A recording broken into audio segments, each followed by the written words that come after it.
Hello everyone, this is ex-Bethelite here. I've talked to people on the phone about the allegations in Brooklyn of a girl being used to channel, to write things down by channeling. And I've told people, my view of it and what my experiences are.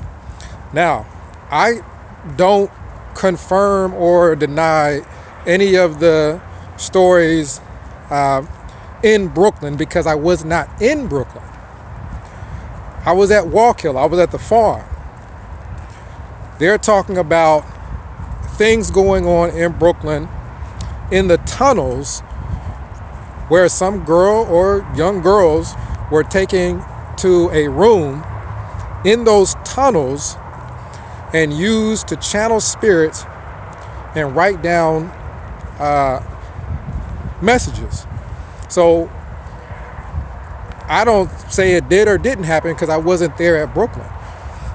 What I do tell people is, well, the tunnels exist because when I went to Brooklyn to help out with the construction, I went all the way down to go to the commissary, and the commissary's in those tunnels. You look and there's tunnels as far as you can see under those buildings in Brooklyn, connecting all kinds of different things. So yeah, there's tunnels under Brooklyn with rooms. So that much is true. But the reason why I personally believe it, and while some people might think it's far-fetched or what have you, I personally believe my experience of it. And my experience of it was at the Bethel family Watchtower study in the auditorium at Wallkill, completely separate from whatever happened at Brooklyn. At Wallkill, I'm sitting down somewhat in the back portion, the back row, and I'm listening into the Watchtower study. And while I'm listening to the Watchtower study, I look around, and a little ways beside me is some kid. He's probably, I don't know, early 20s, and he's got a notepad and a pencil, and he's just going to town in that notepad. And I'm thinking, oh man, this dude must be super spiritual. So I'm kind of looking over to see what he's doing on that notepad, and he's like drawing in the notepad.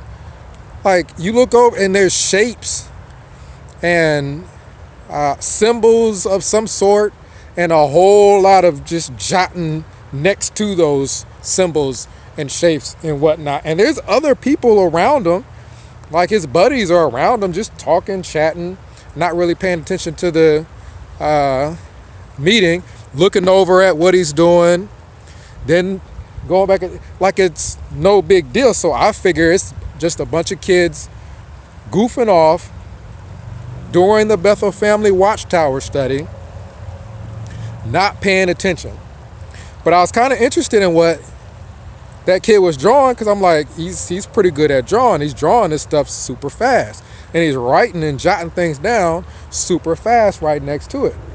So after the Bethel family Watchtower study, I have my Watchtower and whatnot. By the way, he didn't even have a Watchtower.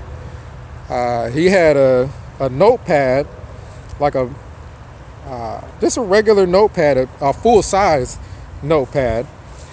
But I didn't see him sitting over there with a Watchtower. Some of his friends had one, but I didn't see him sitting there with a Watchtower.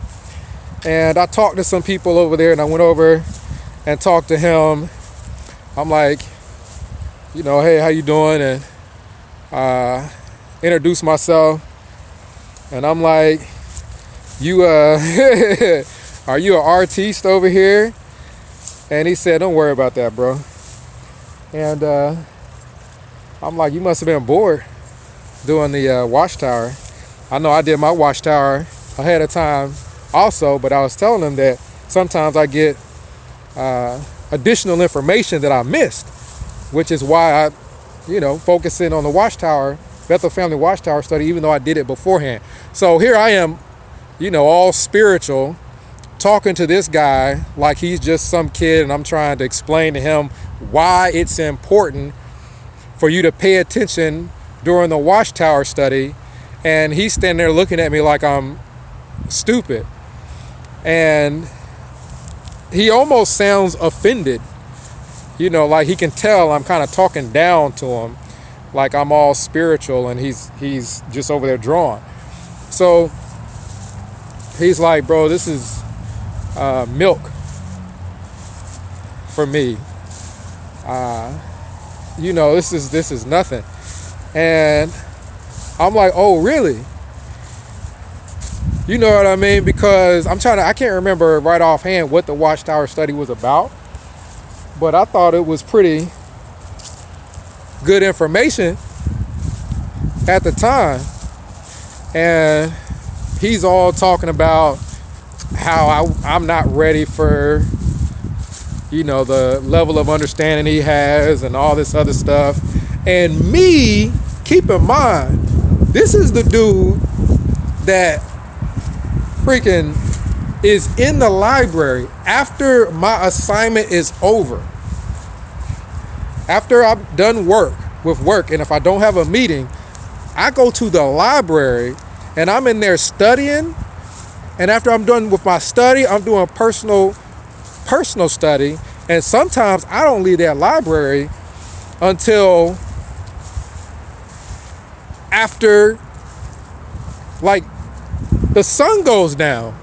So, of course, I'm taking this as a challenge. I'm like, oh yeah, we can get into some personal study.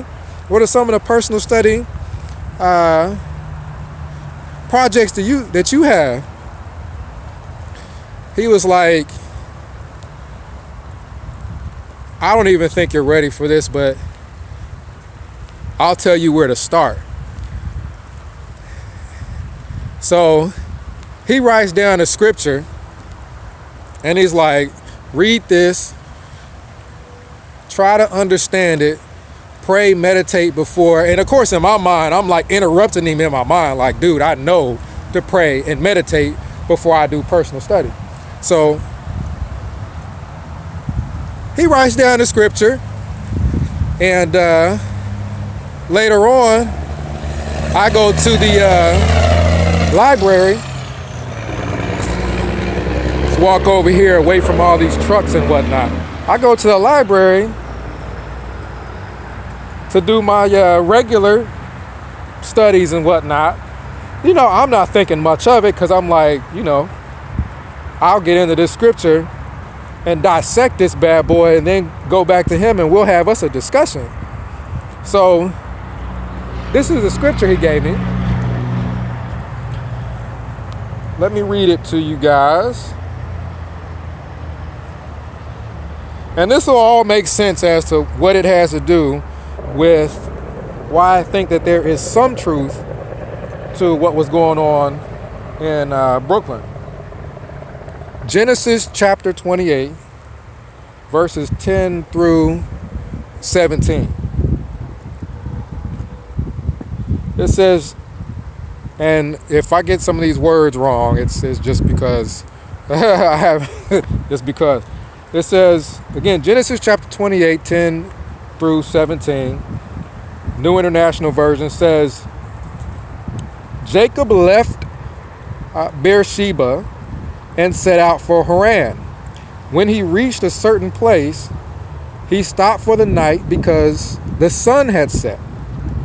Taking one of the stones there, he put it under his head and lay down to sleep.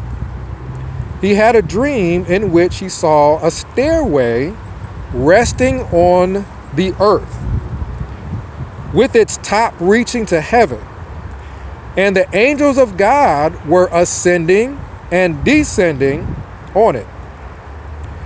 There above it stood the Lord, and he said, I am the Lord, the God of your father Abraham and the God of Isaac. I will give you and your descendants the land on which you are lying. Your descendants will be like the dust of the earth, and you will spread out to the west and to the east, to the north and to the south. All peoples on earth will be blessed through you and your offspring. I am with you and will watch over you wherever you go, and I will bring you back to this land. I will not leave you until I have done what I have promised.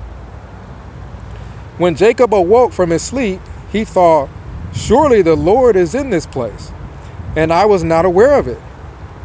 He was afraid and said, how awesome is this place? This is none other than the house of God. This is the gate of heaven. So I read the scripture and was really intrigued by it.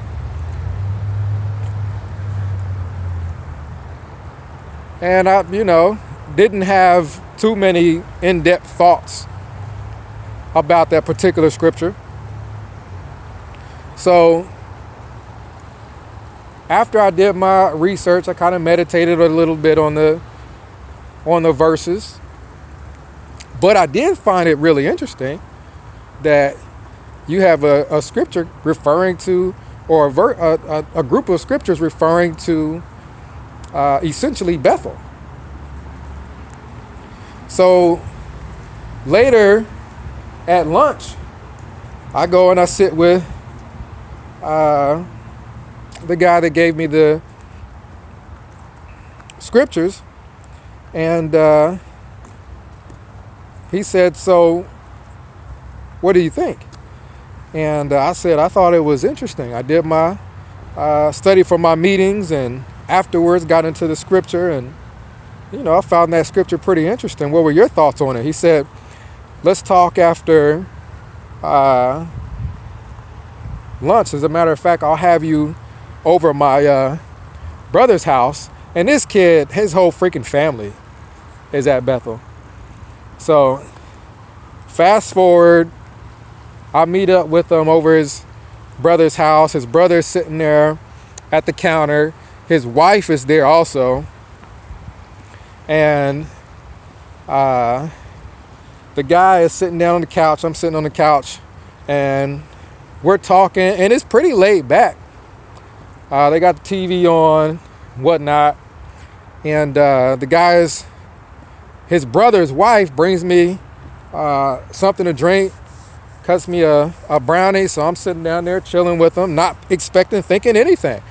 I'm in my mind thinking, oh man, this is cool. I found a buddy here that's as into personal study and talking about the Bible as I am.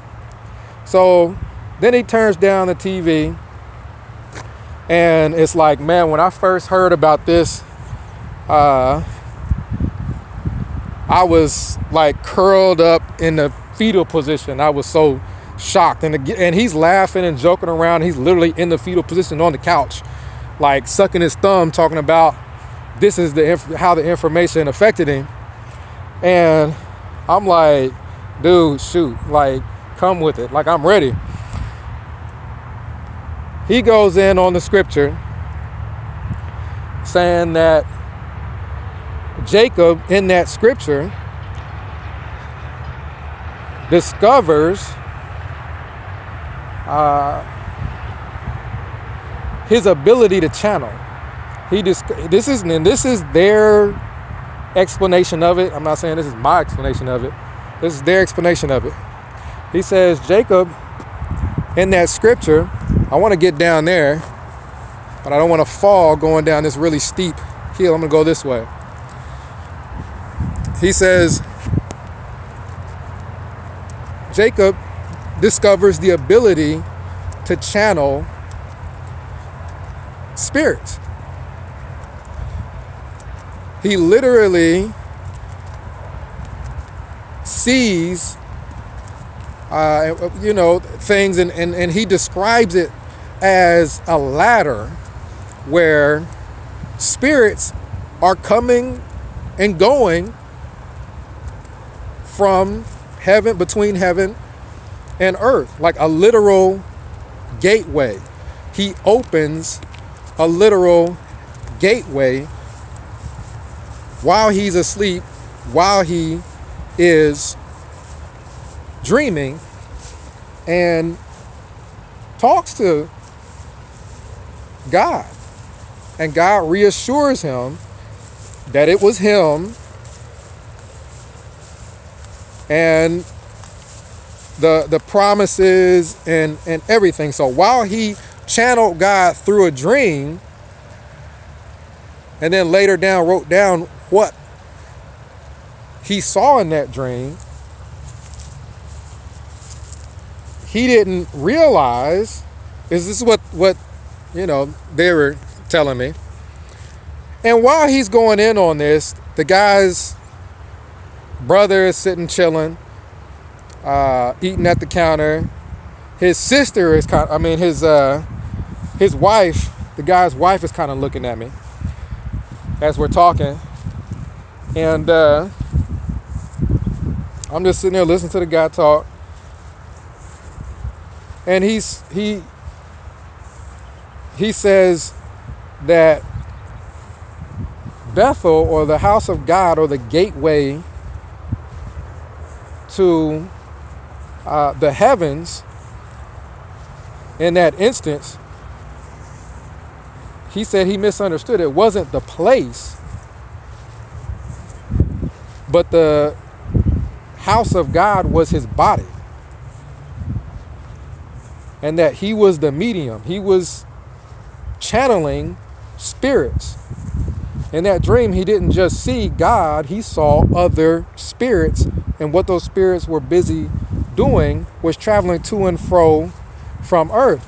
And then he starts talking to me. And you know that guy at the hall that just goes off, seemingly off his rocker, when he's talking about, for example, the new system.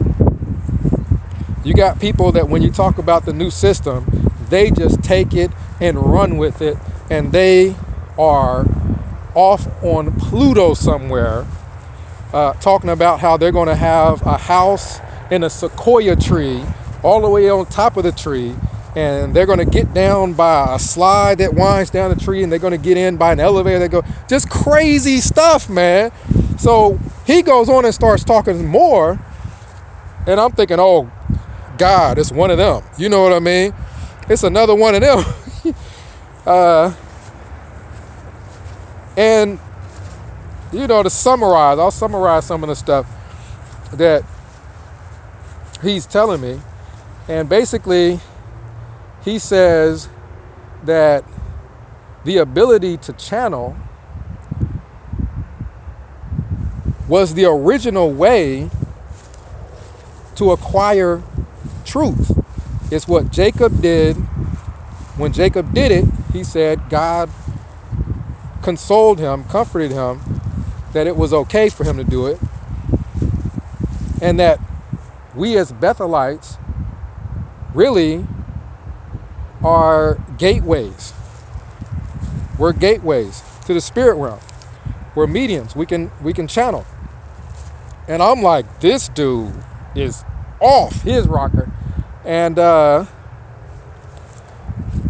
like, okay. I think I remember saying it exactly like that. Okay. And he said that the Bible, and then he's showing me that the occult was the original method used to acquire knowledge from the spirit realm. It wasn't just the Bible. And he said that I can take you to the Bible to show you instances where people channeled dead spirits. He told me about the instance in the Old Testament where someone channeled a prophet, and the prophet actually did it worked, and the prophet actually spoke to the person. He told me about the high places, or showed me the scriptures talking about the high places, and astrology and things of that sort. And then he went into the history of the organization and said that from the infancy of Watchtower, the methods used were considered occult. And he said the only thing that means is hidden. So all that is not evil. People think it's evil, is what he said. It's not evil. All it is hidden from some people who are not prepared, or who aren't ready for it. And a lot of this was chopped up with scripture in it also, because he gave me the scripture about not tossing your pearls before swine. And he equated that scripture to revealing certain knowledge to the general populace. He said that this occult knowledge, hidden knowledge, in reality is the reason why it's hidden is because it's valuable. Like you would bury treasure so other people wouldn't get a hold of it. He said it's valuable and not for the general populace. And I'm just literally, by this time, I got my mouth wide open. And he said, and this is some of this stuff I knew about the pyramid because of talking to this guy. And he said that he's like looking at me like, bro, this is easy to prove. And he's showing me the pyramid that Russell used. And he said Russell wasn't just using the Bible, he was channeling and doing what those spirits told him to do, which was to use the pyramids to acquire knowledge. He said, dude, it's we got pictures of the burial stone. We've got pictures of the cross and the crown. We've used the cross and the crown in our infancy. And some of the information was Masonic, or what people call Masonic, but it's just occult knowledge. It doesn't belong to any one group of people, is what he said. And I'm thinking to myself, like, I'm looking at him, I'm like, what do people tell you when they find out about what you're reading into? I'm looking at all of them like, aren't you worried about what people are going to think? About you reading into things that, aren't in the publications? And the guy's brother sitting at the counter, he kind of laughed a little bit. And his wife looks at me and said, they know not to mess with us. And the way she said it was like,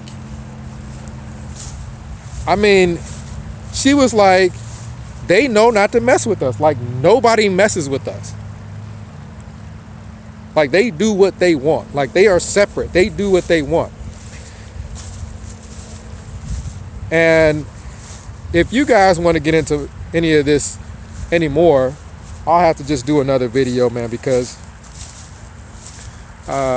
essentially she said that there's multiple groups that split up. She said there's the Bible students, and she said the Bible students only use the 6 studies in the scriptures. There's 7, but according to them, they only use 6. She said the Bible students only use 6 studies in the scriptures. they split with Watchtower. Watchtower doesn't use any of Russell's writings, but they also, she said, they don't get into the occult at all. So she said they only use milk. She said the Bible students do use some of the occult that Russell did, but they don't continue it. They don't get into it anymore. She said the third group, which is us, we gain knowledge of the truth through the same methods used in the Bible, same methods used by Charles Taze Russell, and to most people they call it the occult. And he explained what he was doing. I don't know, this is a lot to absorb, but he explained to me what he was doing, and it sounded super weird, but he was channeling. He was literally channeling during the Watchtower study. He was writing down things that he was told to write, he said. And I said, well, what were you drawing? Why are you drawing symbols?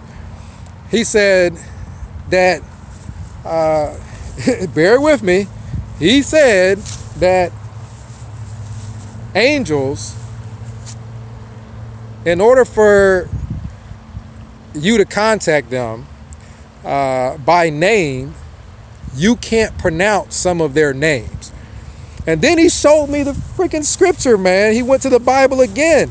He showed me the scripture where somebody asked an angel what his name is, and the angel's like, why are you asking about my name when it's a wonderful one? He's telling them that, according to him, that he can't pronounce the name. The name is, when he says wonderful, it's just beyond him. It's amazing. It's beyond him. It's beyond his understanding. The name of the angel alone. He said you're dealing with spirit creatures where their name alone is so powerful you don't even know what you're dealing with. It's too wonderful. So he said that, and this is when I'm getting ready to leave, and he said that angels, when he channels angels, he said that there's multiple heavens and there's myriads of just countless spirit creatures, and he said that they are intensely interested in humans. They can't experience what we experience. He said to prove how interested they are in us humans, look at the Bible accounts of the spirits that materialize bodies for themselves to experience sex. They are extremely interested in humans and experiencing what we experience and watching us and studying us. And he said that they tell him how to contact them, and he draws a symbol, some kind of a symbol that represents who that angel is, because you cannot pronounce their name. So all that stuff he's drawing is symbols, and then next to it, what the angel tells him to do in connection with that symbol in order to contact them. And I'm like, y'all messing with me. You know what I mean? I'm thinking y'all messing with me, man. Y'all messing with me. But the thing is that he really was drawing that stuff. It's not like he was gonna know, like, to play a prank on me, he would have drawn it and somehow made sure I knew he was drawing it. I mean, so he gets into a lot of stuff, and I left that room shaking.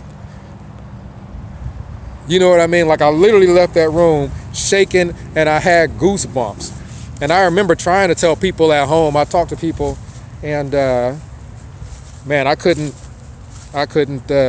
figure out how to even start this discussion. But fast forward, he has notepads upon notepads of this stuff. And this guy is like, you know, looking at me, and this is how he is with a lot of the people that he hung out with. It's like, bro, I'll let you know what's going on with us as far as like social stuff. And he's like, you got to show. He's like, you got to show. When I let you know when something's going on, you got to show. So I did see him other times with regards to social things and things like that. And we talked from time to time about some of the stuff he was mentioning. And in my mind, I'm thinking I'm trying to save him. And he gives me some of his folders. He gives me a bunch of these folders or notepads. I mean, this bad boy is thick because it's like 4 freaking notepads of stuff that he's written and stuff like that. And he's like, when you're ready for meat, you'll no longer be doing watchtowers, but you'll be ready to study these.